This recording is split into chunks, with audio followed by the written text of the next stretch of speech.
Spirit of the living God, fall fresh on us. Spirit of the living God, fall fresh on us.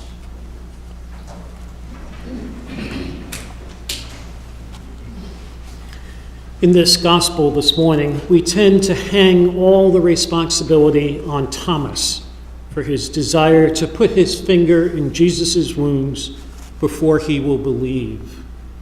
However, when Jesus initially entered the room and said, "Peace be with you," there was no response. All the disciples seemed to doubt Jesus' resurrection.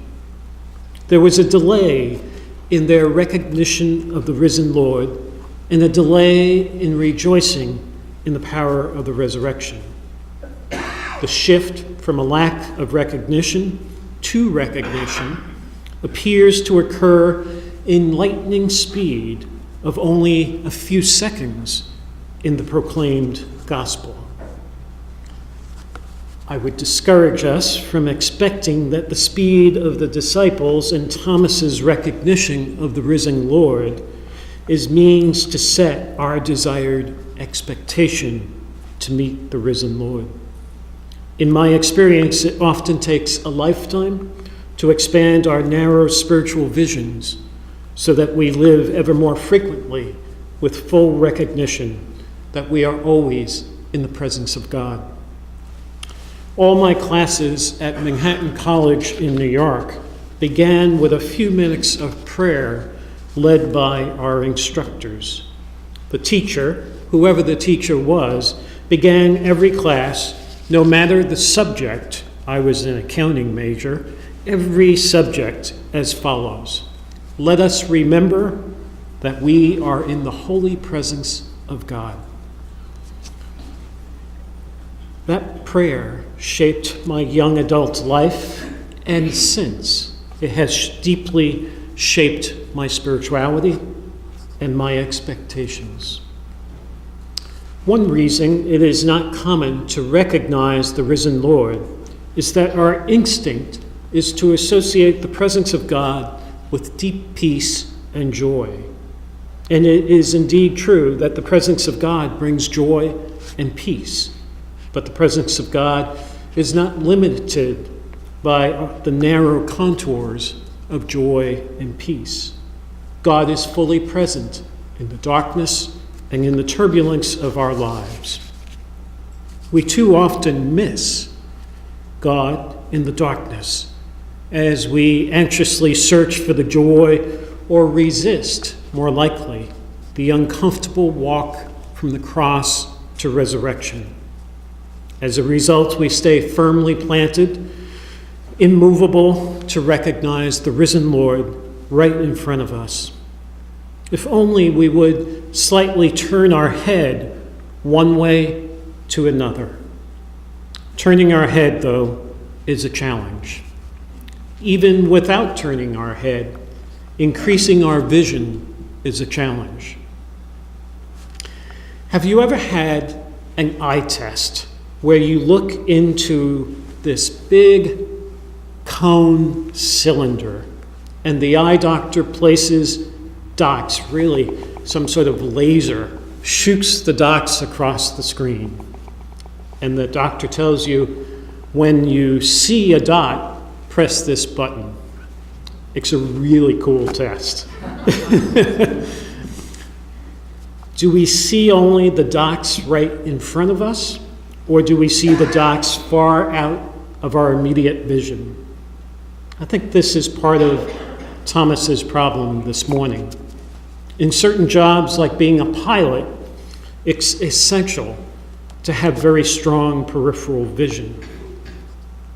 It's vital and necessary also to flourish in relationship with God, immersed in the resurrection, for all of us to have strong spiritual peripheral vision. We can use our peripheral vision to relax, concentrate, looking as far out to the side as we can imagine, slowly taking deep breaths. The peripheral expansion exercise relaxes our visual system. It is known that the ancient Hawaiians practice focusing on peripheral vision as a form of meditation. Now I enter a dangerous area. Golfers use their peripheral vision, I am told, to get a wide view of the green and determine the overall slant left to right and front to back. As they analyze their putt, they tend to use their central vision to read the green along the path the ball will take to get to the hole. In sports like hockey, peripheral vision slows the game down. When you engage the power of your peripheral vision, you actually make the ball or puck appear bigger. The opposite is to tunnel your vision. A trainer worked with professional baseball player Duggan on this specific issue. Jennings played for the Oakland A's, the Chicago Cubs, and the Newark Bears over the course of his career. Okay, that is the most sports talk I have ever done in my life. And I'm about to keep on that dangerous path. When Jennings was stressed at the plate, he felt like he was standing 10 feet back in a cave while the pitcher threw miniature balls at him, and he couldn't swing his arms in time. Jennings experienced body alarm reaction, meaning he was functionally tunneling his vision and losing the ability to focus his eyes to some degree. The trainer helped Jennings expand his peripheral vision and had him perform vision training drills. He went on to have a very successful season and became the most valuable player.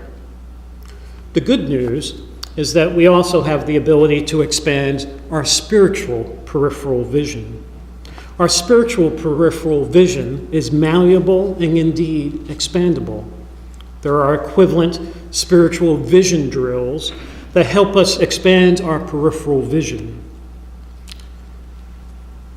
And these are exercises that help us expand our availability to more readily encounter the presence of God and see the risen Lord. We expand our spiritual vision by opening up the categories where you and I meet the risen Lord. We expand our spiritual vision by not letting the categories of our lives become fixed in stone. And you and I easily make idols out of our recognition of the risen Lord when we seek to replicate the grace we once received at one time and in one place, and insist that God appear to us in exactly the same way next time and in all future times. You and I are masters of this kind of expectation of the way God ought to appear in our lives. We expect God to do as God is told and to show up in exactly those places as God has in previous years, 5 years ago, 20 years ago. Sometimes God does, sometimes he does, but most often God does not. Our God is a creative God, a God who shows up in many different ways and different experiences throughout our lives. Here at St. Francis, our peripheral vision continues to expand. We are encountering the risen Lord in new ways. In the past, people would have called the office to find out the times of our Sunday morning worship services. However, I rarely receive calls about the time of our services, as most people these days go directly to a parish website for this kind of information. However, over the last few weeks, people have increasingly written to me emails, rarely phone calls, about the senior produce market. In addition to worship and the AA groups, we have opened for our neighbors another way to be in relationship with the people of St. Francis and through us to the risen Lord. We are beginning to see some of the same shoppers week after week, but we also see each week new shoppers. Shoppers report hearing about the market through one of our members, or they read about the market in the newspaper. Like those in our recovery groups, such as the daily AA meetings, our shoppers see the produce market as another way to affiliate with St. Francis. There are many ways to expand our spiritual peripheral vision. I've shared with you one way we expand it. In our prayer and reflection this week, we might consider additional ways that you and I expand our spiritual peripheral vision. We will not always have the privilege that Thomas had to be right in front of Jesus' face to face. If, however, our spiritual peripheral vision is sharp, then will we increase the opportunities we have to encounter the risen Lord. The risen Lord is always present throughout our lives. As the prayer went in my college class, let us remember we are always in the holy presence of God. And it is our work to be open to the many ways that the risen Lord chooses to appear to us in our individual and congregational lives. Through all our shared experiences, we have abundant life in God. God bless you.